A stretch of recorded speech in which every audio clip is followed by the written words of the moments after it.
sense the water in such a way that...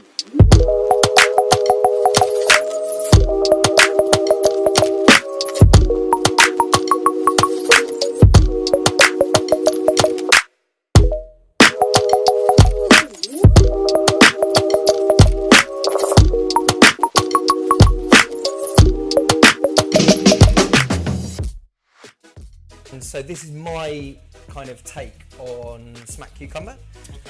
So there's a reason it's called smack cucumber. So you can smack your cucumbers with anything you so wish.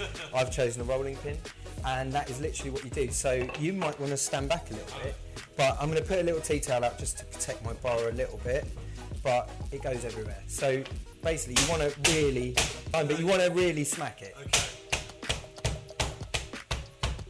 So what you're doing is you're breaking down some of the walls and the cells of the cucumber, and actually, contrary to what you might think, it firms the flesh up.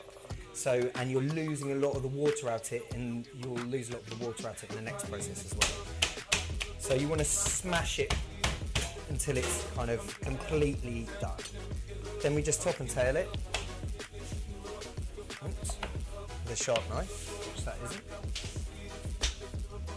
And then we're just going to chop down the middle.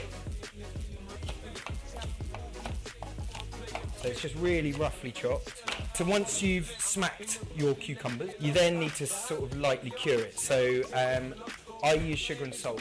I don't know the exact quantity. You want a fair bit of salt in there. So you kind of want a little covering of salt. And then the next thing you need is sugar. So we use golden caster sugar pretty much for everything.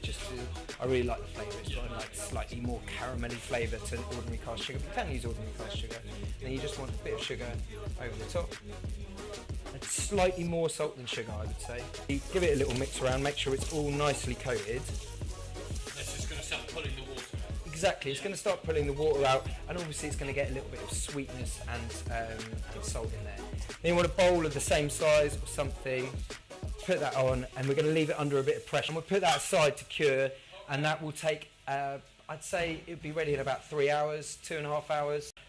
I love that really rustic style of sort of just let the cards fall where they may and see what happens with it. I love it. So with this, I'm just going to have a little taste. So you should get the salt first of all, and then it will bring out a cucumber flavour, and it should be nice and firm. So the smacking has really firmed it up. The salt's drawn out a lot of the moisture, and having it under pressure as well, has sort of condensed that cucumber flesh. It's delicious. Well, it's like the whole coal and diamond thing, isn't it? You put things under pressure and you quite often get something amazing. Yeah, absolutely. I think that's a lovely way of thinking about it. So then I've got some white rice vinegar here. And there we go, it actually opened for me. And then we put a bit of rice wine vinegar over it. And for that extra little bit of sweetness, and I like to use a little tiny bit of mirin. It also has that slightly sort of winey flavour, which I really like. So the next stage is to add a little bit of raw garlic. So I usually would use probably about 1/3 of a clove per cucumber. So you want to just crush it and peel it and not chop it. Okay. Because you're not going to be eating that at any point. That's just an aromat at this point. You are going to eat it. Yeah. Oh, you are? Yeah. Okay. So I'm just going to take off the little grubby bit. So garlic, you just want to grate it on as fine as possible. If you've got a microplane, use that. We have, but it hasn't got a handle. So there we go. So you just want to grate it down as fine as possible. So you've got your grated garlic. That goes in there. Lovely. And again, you just want to give it a little mix around, share the love. The next stage is the most important stage of smack cucumber. It's about getting sesame oil to the point just before it burns. So I'm just going to nip into the kitchen and I'm going to warm up some sesame oil. Then I'll bring it back in when it's hot, and I'm going to add some chili flakes here. This is actually a mix of dried chili and Korean gochujang, which is a kind of fermented chili. We've got the dried version here. That you use in kimchis and things. Exactly, yeah, it's exactly that. This is the dried version, but it's mixed with a bit of ordinary dried chili. So I'm just going to go and warm up the sesame oil. Hopefully it's going to work. Yeah, so it should be just before it burns.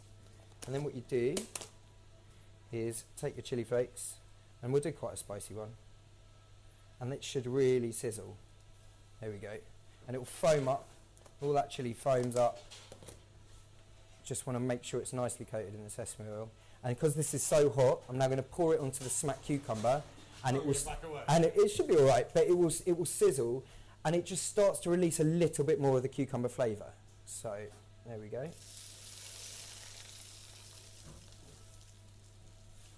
Lovely. That smells insane.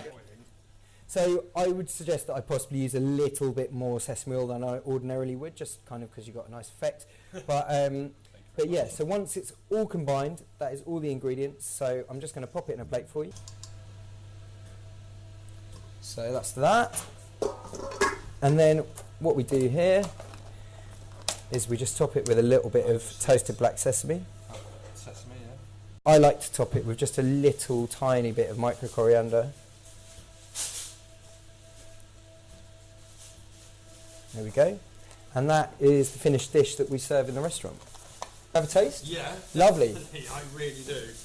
What I probably should have done is got the one that we've already prepared, because that will be nicer. But Thanks. have a taste of that. I'll have a taste as well.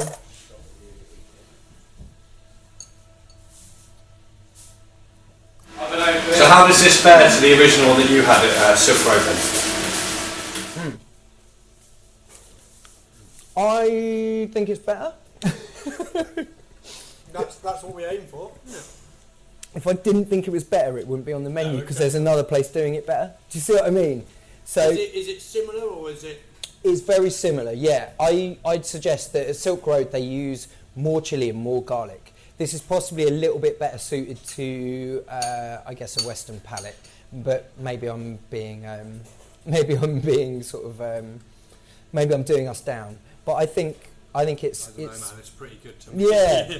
I don't think you can put too much garlic and I chilies and sesame. I oil, agree. do you? I agree. Occasionally we do it really, really spicy, but yeah.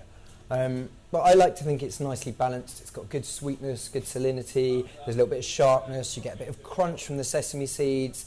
Obviously, you've got that strong cucumber flavour that comes through. And I really feel the most important part is to make sure that sesame oil is nice and hot when it goes over, because it just releases a little bit more cucumber flavour. That chili's brilliant as well. So Yeah. obviously you get the cucumber and the coriander. Yeah. Well, at first you get garlic and coriander. Yeah. Then softened cucumber. Yeah. And then just that chili warms it. Definitely. Yeah. I love the fact that you use a Korean one as well, because it's got a flavour. Exactly, As it's opposed got- to just a heat. Because gochujang's been fermented already, you get a little bit more of that sort of deep chili flavour, that sort of slightly fruity, deep flavour from it.